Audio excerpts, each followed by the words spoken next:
Hello valued viewers, I hope you're all doing very well. A couple of weeks ago we did this wargame, US Air Force AGM-183 Arrow Hypersonic Missile versus modern Chinese carrier group. We wanted to find out with the Arrow missile as modelled in sea power how many it would take to overwhelm the Chinese defences.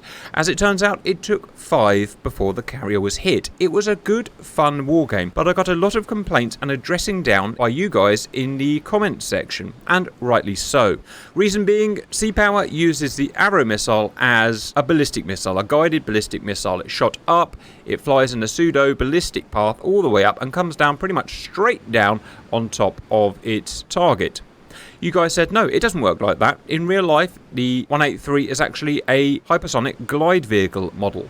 What that would mean is that it's shot up on a more or less ballistic or semi-ballistic path, at which point the rear booster section would split and the front section would carry on as a glide vehicle, which would glide on a non-ballistic path but still at hypersonic speeds to target, with the ability to maneuver on its hypersonic glide to make it more difficult to intercept, with a terminal velocity of around 4 to 5 times the speed of sound.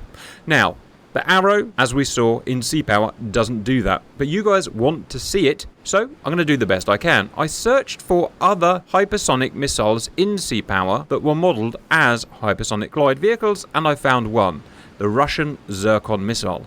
So today, it's going to be the Russian Zircon Hypersonic cruise missile versus a US carrier group. How many is it going to take to get through? So we're going to run the battle, but what I'm really interested in is you guys' judgment on the missile. Again, learning. I really enjoy learning about this stuff. I rarely get any time to do any proper reading nowadays because life doesn't really permit it. So I enjoy making videos and liaising with you guys to improve each time. So I'd like to see your thoughts on how this missile looks at the moment in terms of how it works and how it can be improved.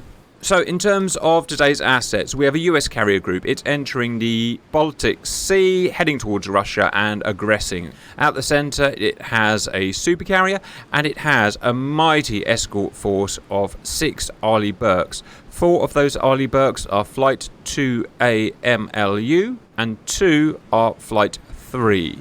All have ESSM missiles, and the Flight 3s also have SM-6 missiles. Aggressing will be Russian ships. I'm using Slava M. It doesn't really matter what ship they are. I just need a ship to fire the Zircon missile. Maybe Gorshkov would be more accurate to real life. They're going to be firing 150 nautical miles away. I believe the max range of the real Zircon missile is about 500 miles, but I stand to be corrected. Obviously, this is all classified stuff and it's mainly best guesses. I guess the first thing we're going to do is fire one missile from one of these ships, study it and how it flies. We'll not have the Americans defending themselves. Let's just see how the missile flies and talk about it as we go. So let's issue the command to fire one Zircon missile. The mod for the Zircon, by the way, is by Goy Danator, and I'll put the link in the video description if you want to go and try it yourself. Right, issue, fire one missile at Nimitz, go.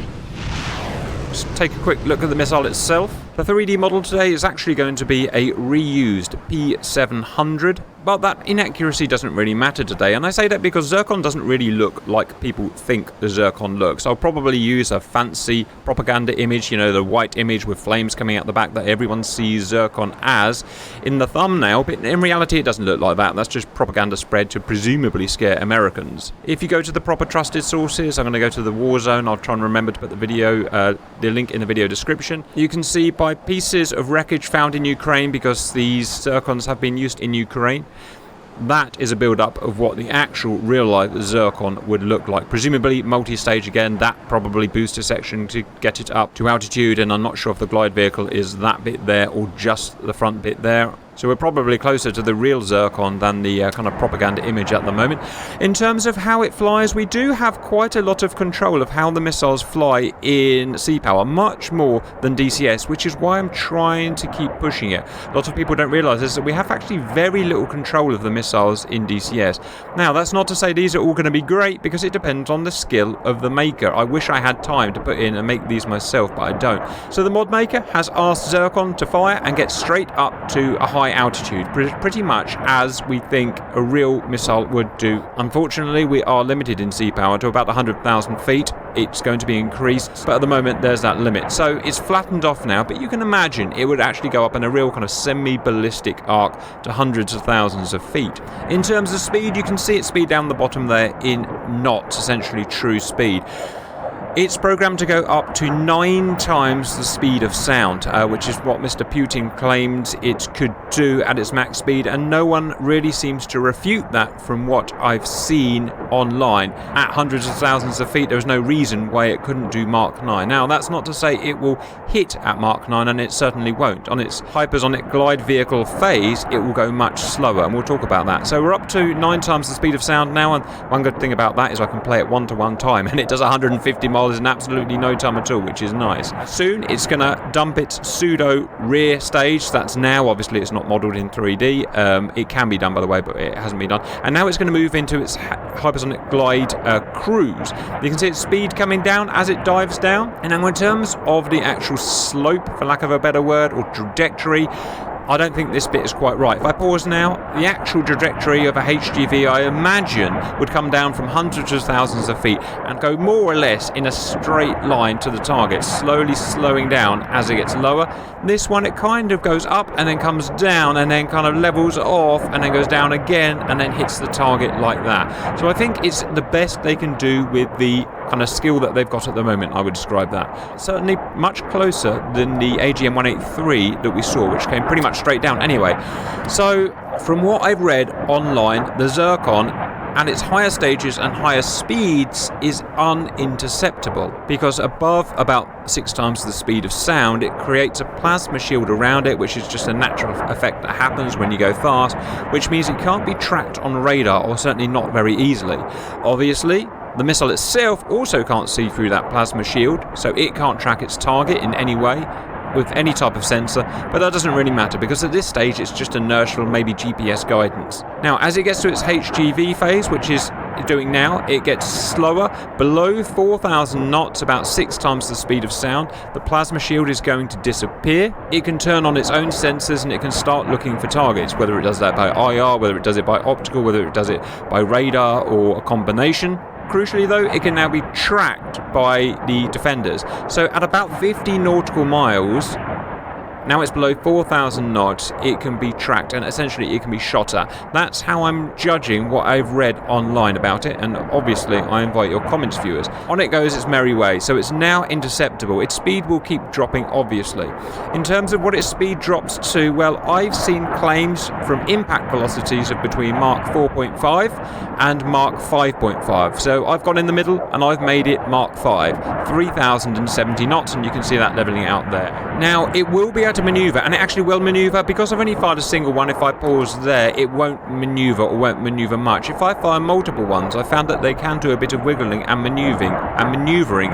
So when we start sending salvos of these out, we're going to see a bit more maneuvering, which again is what you guys wanted in its terminal HGV phase. Final thing to say, how interceptable is it at this point? Well, in real life, at least 2 have been fired against Ukrainian targets. Russia claimed they got through and hit their targets. Ukraine claimed both were shot down. I'm not going to, choose sides here, but probably at these speeds it could be intercepted because it's on that real border of hypersonic, just sub-hypersonic. And here we go, obviously no defense at the moment, and it's going to impact at my theorized or guessed Mark 5. Boom, and we have a hit carrier. Alright, so what we've seen there is what I believe is an improvement over the hypersonic glide vehicle idea that we can model in sea power. It's certainly not perfect, and as I said, I invite your comments. Okay, let's do the war game now. Let's turn on the carrier group and let them defend. I won't even bother restarting it because we've done minimal damage to that carrier, to be honest. Another thing you said in terms of damage is that quite often these HGVs don't even don't even have warheads on them.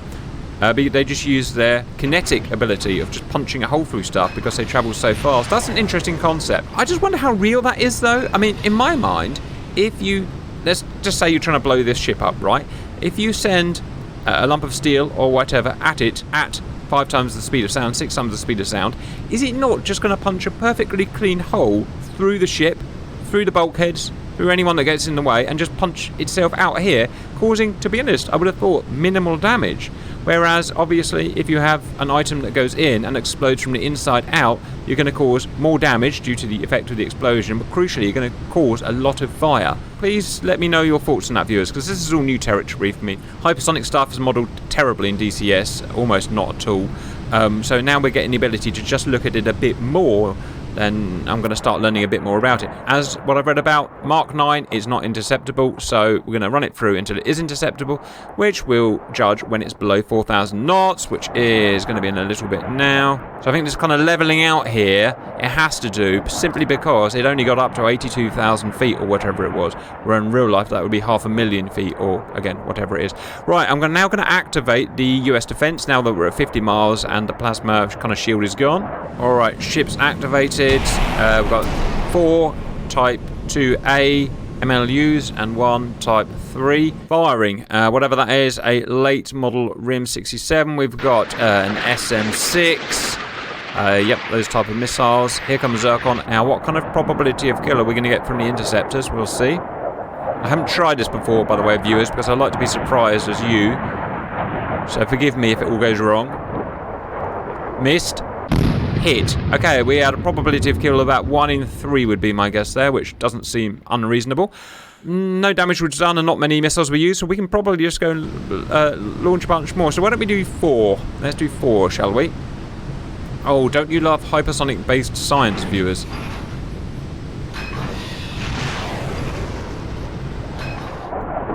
So 50 miles, 4,000 knots, off we go.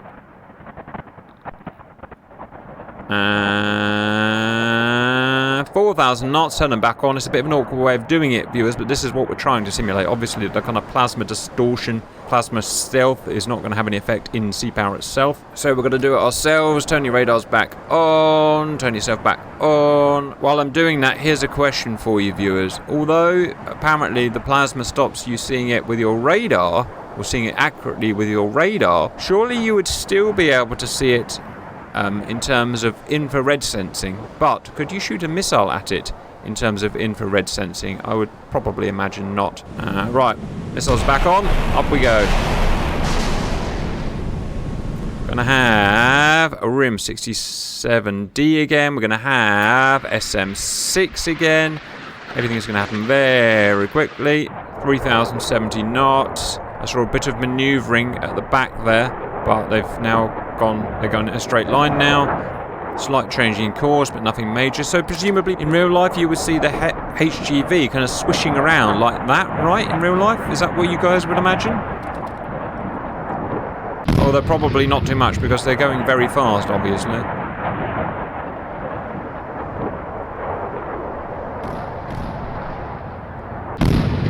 Absolutely slaughtered. They just sent so many missiles out that they didn't need to worry. Right, so in at least as modelled in sea power, it's going to be much less effective, or maybe should I say the US defences are much more effective than the Chinese were. I don't really know. We'd have to use the Zircon against the Chinese to really find out exactly what's going on. Anyway, I better restart the sim now properly, and we'll try 8 or maybe 12. I think I'll have 4 from each ship this time. Let's see how that works out. So you, sir, launch 4. And you, young man, because Russian ships are men for some reason. Never understood why. You guys let me know. Reading an interesting book at the moment, viewers. Damn, I forgot the name of it, but it's about the Chernobyl, which I'm really interested in, the Chernobyl incident, and more, it's about the reasons why the Chernobyl incident happened. It's all about the Soviet communist doctrine and how it can lead to errors like we saw at Chernobyl. Really interesting stuff. And it relates, although it doesn't talk about it specifically, it relates to other books that I've read about Soviet ships, Cold War ships, Soviet Cold War aircraft, and how corruption and stuff can lead to shortcomings in technology. And not to get off topic, but I wonder how much of that is carried through into modern Russia, because, well, I don't know. It's just, this isn't my area of interest really, but you see some stuff that reminds you of the old Soviet doctrines, don't you think? Anyway, there you go. You guys let me know your thoughts on that. 8 Zircons, and we'll wait till they're 4,000 knots, and we'll do our usual blah blah blah. If you disagree with the if you disagree with the idea... one's going slower. I was supposed to get into formation. How about that? We had weird speeds there, but there you go. Okay, we're below 4,000. I think what was happening is they were Some were going faster, some were going slower as they were kind of getting into some sort of formation. I don't know, I may be wrong about that. Either way, they're 4,000 knots now. So I'm going to go and turn the ships on. Yes, and I was saying, if you disagree with the idea that the natural event of the plasma doesn't allow them to be intercepted, let me know your thoughts on that, viewers, and let me know why. That'd be very interesting. Here we go. So the ships are at a total of 6 miles spacing today, or maybe it was 7 miles spacing, I've forgotten now. But, you know, moderately realistic for what we care about today. Lots of missiles have gone up. It's going to be the same SM-6s and some RIM-67Ds. Missiles, pretty much time on target, so that looks pretty dangerous. Small movement there, but nothing major. Again, I'm sure I saw some swishing before when I was just trying it out, but maybe it's my imagination. All at Mark 5 now. Impact. So it seems that RIM-67D and SM-6 have moderate ease of shooting down these at this altitude and at this speed. Which surprised me. As I said, I don't try these, or I don't, get to the stage, so I don't know how that was going to go, but they were pretty easily wiped out. Let me know your thoughts on how realistic you think that is, viewers, as compared to the Mark V Arrow that we sent against the Chinese. The Chinese really struggled against them, and I don't know why that is. So we'll reset, and we'll do some more. And I think we'll have 8 from each now, so 16 total. I get the feeling that these Americans are not going to struggle from what I've seen so far, so we can start jumping pretty soon to big numbers. It looks like what's happening is the missiles are grouping up. Would Zircon do that in real life? I don't know. Let me know your thoughts, please. Interestingly, we're slowing down now, but I think we're probably just slowing down to let the others catch up, so I will not turn on defences yet. I think it's just a sea power-ism, should we say. They're diving down now. Let's just check the distance. No, I'm going to wait till 50 miles again, because like I said, what I imagine is happening is they're just doing a thing that they probably wouldn't do in real life. Probably enough now. I don't know why they've got so slow, but presumably they're going to speed up again. It seems to be an ism of when you fire multiples at once, so that's interesting. I don't really have a solution unless I'm going to have, 32 ships, which I'm not going to have. So let's just run with it.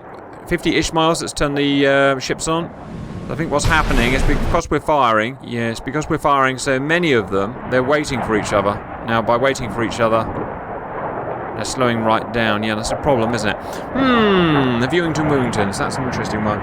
Now they're speeding up again. Now, as long as they speed up again, by the time they get hit by the missiles, they're at 3,000 knots. That's no harm done, really, is it? Which it looks like it's going to happen. So by the time the missiles are hitting, pretty much, we're at Mark V again. So, a weird ism that's happened, but I don't think it's really going to come into play, is it?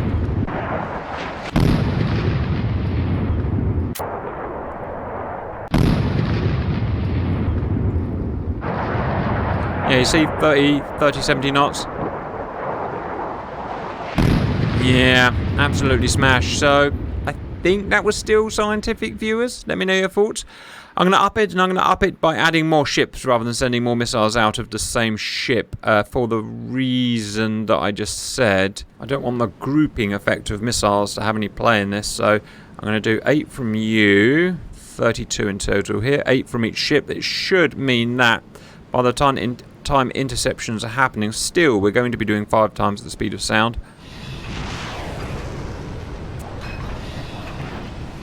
Right, 32.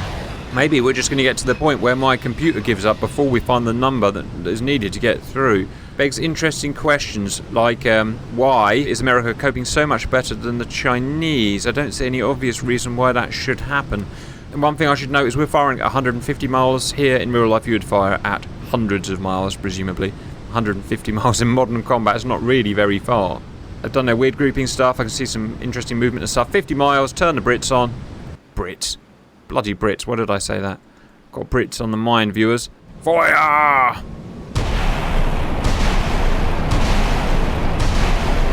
$32. Check the speeds are going up. Yes, they are. We don't seem to have the problem that we had last time with them slowing down. They haven't slowed down this time. That's interesting, viewers.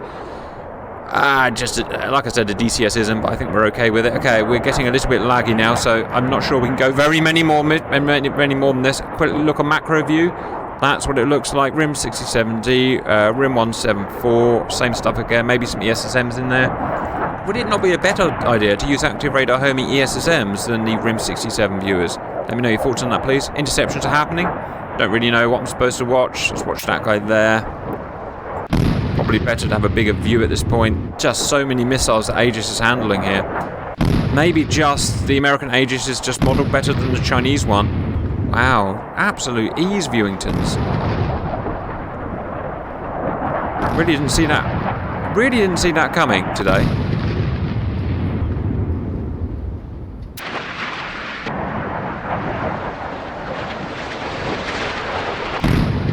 That one got within 20 miles, but still, no threat at all. RIM-66 M5's coming out. Okay, I can maybe try one more upgrade, but it just seems that so many missiles have been, you know, the missile effectiveness is just good enough, isn't it? By the looks of things. Okay, last go. 8 missiles from 6 cruisers, total 48? 48 missiles. I don't think we're going to be able to handle any more than that, are we? I mean, we've already passed the kind of stupid point. I doubt 48 of these missiles have ever been made, but got to do our job, viewers. It's 48, more or less time on target, multi-aspect missiles. It's not going to get any harder than that, ever. Ever. Literally ever. So, 50 miles, turn the Americans on, and go, boys. All the missiles in the world.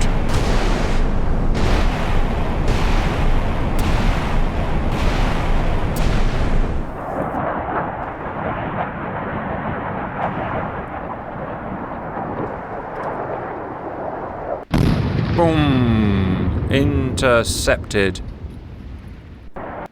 Intercepted. Intercepted. Intercepted.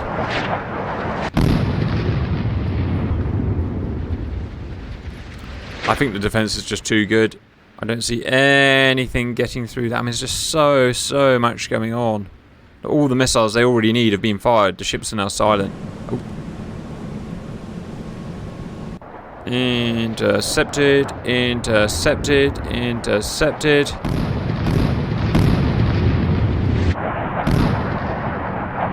I would say, from what I can see here, that no amount is ever going to get through, viewers. Or, as I kind of sort of predicted, my PC is going to give up. Is that realistic? It doesn't feel right to me, as good as I'm sure these American missiles are. Ha! I don't know what that was. So I guess we'll pretend we saw that, right? As I was saying, yeah, it really doesn't feel right to me that you send 48 hypersonic missiles out against this and all of a sudden they'd be defended. I felt the Chinese variant was much more in keeping. 5 I sent in the end, and 1 got through. This, you can just send as many as you want, and they all get shot down. They're travelling at Mark 5. That's some serious pace on them, you know. But there's only so much I can do. I can add the assets in, I can put them in a moderately realistic position. I can fire the missiles out. I can make sure the aggressing missiles don't cheat, which I hope I've done. And I press play and report what happens. That's all that's in my kind of manifesto, as it were. But still some interesting stuff, I think, and I think we can still have a chat about the missiles. Anyway, that's all I've got at the moment for that. I hope you otherwise enjoyed that, and bye-bye.